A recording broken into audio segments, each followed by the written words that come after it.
नमस्कार मित्रहो, आता आपण प्रसिद्ध असणारी गगनबावडा तालुक्यातील पळसंबी लेणी पाहायला आलेलो आहोत। कोल्हापूर गगनबावडा रस्त्यावर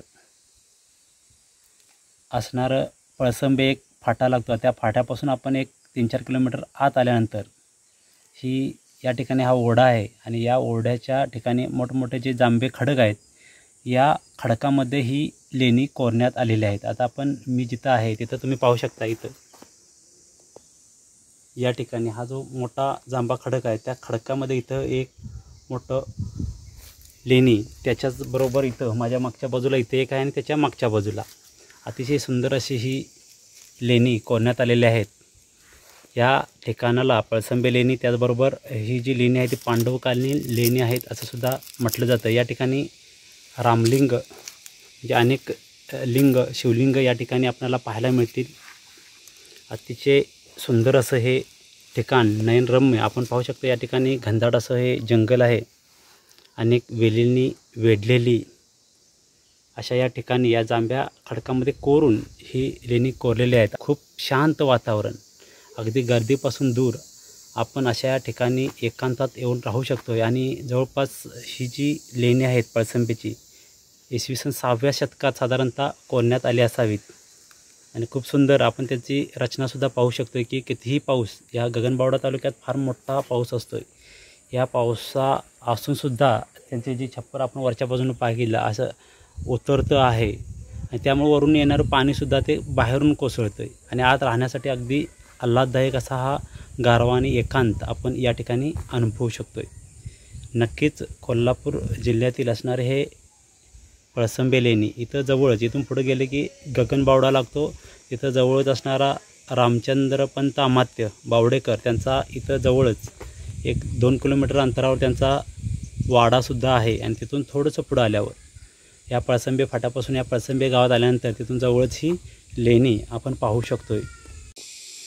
हे जांभ्या खडकामध्ये कोरण्यात आलेले मंदिर आपण पाहू शकतो आहे अतिशय सुंदररित्या। या ठिकाणी हा जो अखंड काळा जांभा दगड आहे, यामध्ये ही या मंदिराची समोरच्या बाजूने इथं आत येता येते आणि ही साईडच्या बाजूनं ही छोटी छोटी अशी शिवलिंग आणि त्या सुंदर नक्षीकाम करून ही मंदिरं कोरलेली आहेत। वरच्या बाजूला सुद्धा आपण छप्पर पाहू शकतो की कसं उतरते असून कितीही पाऊस पडला तरी ते पाणी बाहेरून येतं आहे, अशी सुंदर रचना त्या काळात या ठिकाणी करण्यात आलेली आहे। इथून पुढं आपण पाहिलं की इथे सुद्धा छोटी एक गणपतीची मूर्ती आहे। या ठिकाणी खडक आहे, या खडकामध्ये कमळाच्या आकारामध्ये, या ठिकाणी कमळाच्या आकारामध्ये पाय, आणि पुढं आपण पाहू शकतोय की अनेक शिवलिंग या खडकामध्ये ह्या आणि कोरण्यात आलेले आहे। आणि पुढं आपण पाहिलं की तिथं थंडगार असं झरा, मे महिना असूनसुद्धा थंडगार असं पाणी तिथं आहे।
वातावरण या ठिकाणी आता मे महिन्याची 10 तारीख आहे, तरीसुद्धा आपण पाहू शकतो इथं थंडगार असं वाहतं पाणी, झरा म्हणतो तो वाहतोय. आणि या ठिकाणी शिवलिंग आणि अनेक या ठिकाणी खडकात कोरण्यात आलेली ही मंदिरं, शिवलिंग आपण पाहू शकतोय.